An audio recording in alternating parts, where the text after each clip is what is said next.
This is a movie that relies very heavily on technology to make the underwater Atlantic world come to life. I think this film is surfacing, if I may use that word, at the right time, because I think the technology has caught up with the storytelling. I don't think 5 years ago you could have made this movie, especially not 10 years ago. So much of our filmmaking process relies on the latest technologies in virtual production. Deserters in the trench had not yet fallen. Lost nation had not yet vanished. Virtual production is the marrying of visual effects elements while you're on set filming the movie. Basically, when the camera is pointed at the blue screen on a particular monitor, we can actually see a version of the background that will ultimately exist when people see the film. It's interesting. They show you this previs, the pre-visualization of what the scene is, which looks like a video game. We had to understand how the characters were going to sit on those steeds. We take those previs assets and convert them into a mode where we can use them here on set. We had to design what we call bucks, which were essentially the proxies the characters would sit on that were then puppeteered while we were shooting. We have arranged around the stage a bunch of motion capture cameras. They can figure out what exactly that buck is doing. Then we're able to replace that buck with a CG version of our shark and have it marry up to what the camera is doing, all in real time. So they'd say, come here, this is what it's going to look like. And they'd punch that in, and they would lay over this world so we would have some imagination about what we were going to see. Surface dwellers, to arms! It takes this burden off of the director of having to think, am I framed up correctly? Am I framing for the environment? I mean, is the creature fitting in there? Kill them all! It's slow work, it's complicated work, and then, of course, it's always sweetened by special effects. We built lots of sets for this movie with virtual reality technology. VR is making a big impact in this film. We can look around sets in a virtual space to be able to make design decisions. I've primarily been working on the Manta sub, and VR lets you show people in a really exciting new way because you can actually get in there and test it yourself. I have seen the virtual reality of my submarine. It's really cool. Oh, this is so cool.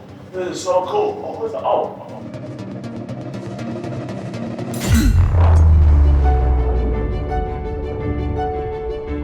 It's pretty phenomenal how, through a combination of high-tech visual effects, as well as more traditional techniques, we were able to make this movie.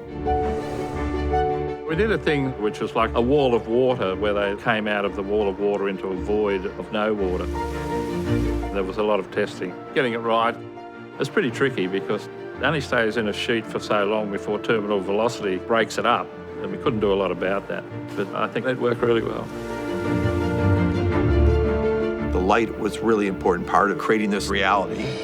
The challenge is creating this underwater world in a dry environment. There's a whole way that light travels through water.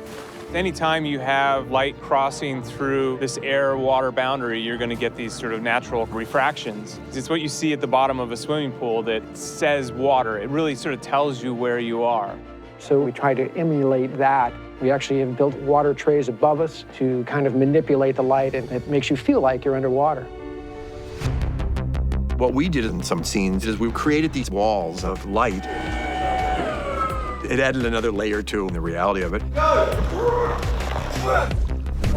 Every single shot has its own purpose-built gimbal rig that allows us to be able to pull off what we need to do.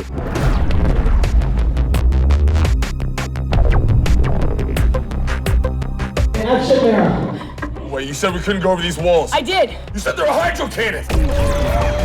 When Arthur and Mira are zipping around, we came up with the idea that they would need some kind of windshield to help them be aerodynamic, but the windshield is made from technology that can harden water to give it that glass-like quality to it. But inside the ship, there's also water.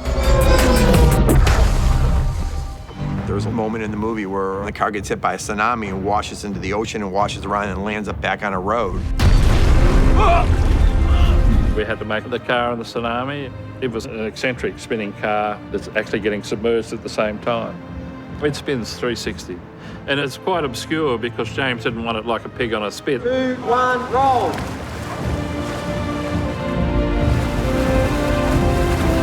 I I think ultimately, because James and everyone involved did such an amazing job of embracing the aquatic technology, everything is just really well executed.